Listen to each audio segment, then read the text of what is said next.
दोस्तों, आपने भी बहुत बार देखा या सुना होगा कि आपके एरिया में या फिर कहीं और भूकंप आ गया है। और यदि भूकंप खतरनाक तरीके से आ जाए तो यह कुछ ही सेकंडों में बड़ी से बड़ी बिल्डिंग को गिरा देता है। और इतना ही नहीं, भूकंप की वजह से कई हजारों लोग दबकर अपनी जान से भी हाथों बैठते हैं। लेकिन हमारा सवाल ये है कि इन सब का कारण आखिर क्या है? आखिर भूकंप हमारी धरती पर कैसे और क्यों आते हैं? आखिर हमारी धरती के बीच में ऐसी कौन सी हलचल होती है जिसके कारण हमारी धरती पर भूकंप आता है? तो दोस्तों, इसी के बारे में आज की इस वीडियो में हम जानने वाले हैं। लेकिन अगर आपको धरती पर भूकंप कैसे आता है इस विषय में रुचि है और ऐसी वीडियो देखना पसंद करते हैं तो लाइक जरूर कीजिए और चैनल को सब्सक्राइब कर लीजिए। शुरू करते हैं video. How does an earthquake occur on earth? हमारी धरती कई सारी लेयर्स से मिलकर बनी हुई है, जिसमें धरती के सबसे अंदर वाले भाग को कोर कहा जाता है। दोस्तों, धरती का यह भाग सबसे ज़्यादा सॉलिड और सबसे ज़्यादा गर्म है और साथ ही अर्थ के इनर कोर का टेम्परेचर लगभग 5430 डिग्री सेल्सियस तक हो सकता है। और इससे ऊपर की लेयर होती है आउटर कोर, जो कि अर्थ के अंदर ही लिक्विड फॉर्म में मौजूद होती है। हालांकि इसका टेम्परेचर भी अर्थ के अंदर काफ़ी ज़्यादा होता है। और इससे ऊपर होती है मेंटल लेयर और वहीं से ऊपर वाली लेयर होती है क्रस्ट लेयर, जो कि 30 से 50 किलोमीटर तक गहरी होती है, जहां पर पेड़ पौधे, समुद्र और हम इंसान रहते हैं, जहां हमारी धरती की पूरी दुनिया बसी हुई है। दोस्तों, शायद आपने यह भी सुना होगा कि हमारे अर्थ के टेक्टोनिक प्लेट्स लगातार मूव करती रहती है। और क्या आप जानते हो, हमारी धरती पर मौजूद टेक्टोनिक प्लेट्स हर साल 100 मिलीमीटर तक मूव करती है। ऐसे में जब भी हमारी धरती की टेक्टोनिक प्लेट्स मूव करती हैं तो या तो ये एक दूसरे से अलग हो जाती हैं या फिर यह आपस में टकराने या फिर एक दूसरे से रगड़ खाने लगते हैं। और यही टेक्टोनिक प्लेट्स की मूवमेंट हमारी धरती पर भूकंप के आने का कारण भी बनती है। हम इसी के बारे में जानने वाले हैं कि आखिर टेक्टोनिक प्लेट्स मूव क्यों करती है और यह आपस में क्यों टकराती है या फिर आपस में रगड़ क्यों खाती है। दरअसल इन सब का कारण है धरती के कोर में होने वाली कन्वेक्शन करंट्स की प्रोसेस।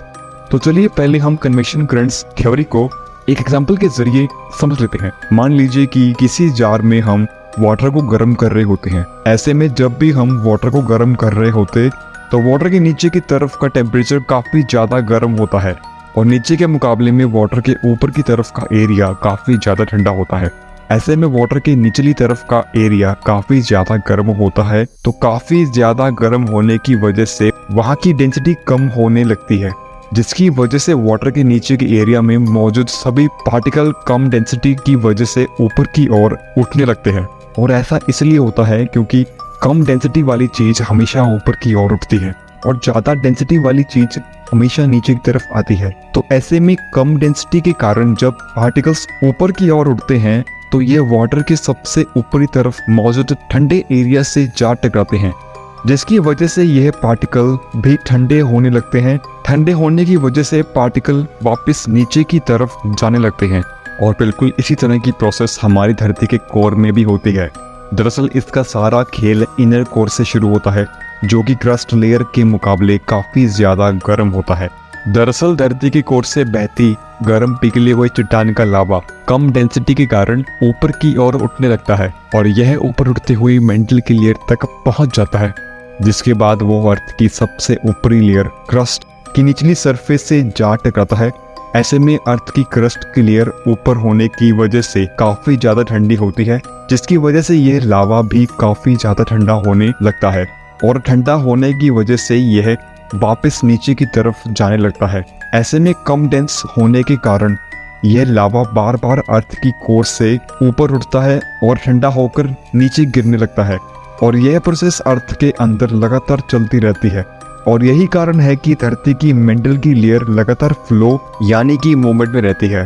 क्या आपको भूकंप कैसे आता है इसके बारे में इससे पहले पता था?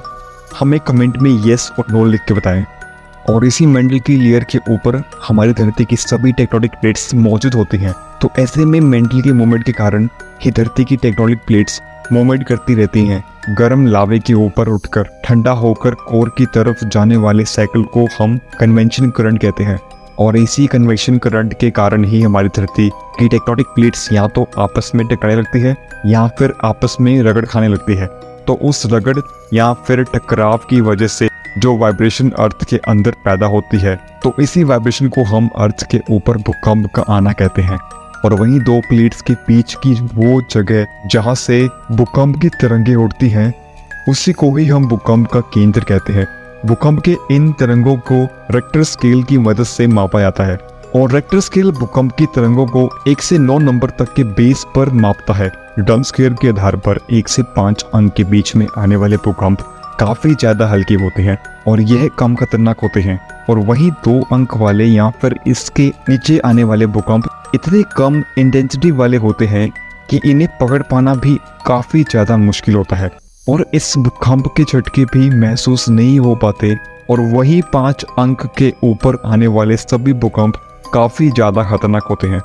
दोस्तों, ऐसा नहीं है कि कन्वेक्शन करंट से हमारी धरती की टेक्टोनिक प्लेट्स आपस में टकराती हैं, बल्कि इसके कारण 2 टेक्टोनिक प्लेट्स एक दूसरे से दूर भी जाती रहती हैं। जैसे कि अफ्रीकन प्लेट से एक ने संभाली प्लेट धीरे धीरे अफ्रीका से टूटकर अलग हो रही है, यानी कि अफ्रीका लाखों सालों बाद टूटकर 2 कॉन्टिनेंट्स में बढ़ जाएगा। और बिल्कुल इसी तरह से ही हमारे भारत के प्लेट आज के तकरीबन 50 मिलियन ईयर्स पहले अफ्रीकन कॉन्टिनेंट से अलग हो गई थी, जिसके बाद ये लाखों सालों तक मूव करती हुई एशिया कॉन्टिनेंट से जा टकराई थी। लेकिन आज भी हमारे भारत की प्लेट एशियन कॉन्टिनेंट की तरफ लगातार दब रही है, और यही कारण है कि हमारे भारत में आने वाले सबसे ज्यादा भूकंप हिमालयन रीजन में ही आते हैं। तो आज के लिए बस इतना ही। मुझे उम्मीद है कि आपको समझ आ गया होगा कि आखिर भूकंप क्यों और कैसे आते हैं। तो दोस्तों, ये था धरती पर भूकंप कैसे आते हैं का वीडियो। आई होप आपको समझ आ गया होगा कि भूकंप कैसे आते हैं। तो कैसे लगी आपको वीडियो? ऐसे ही वीडियोस के लिए हमें फॉलो कीजिए। Thank you so much.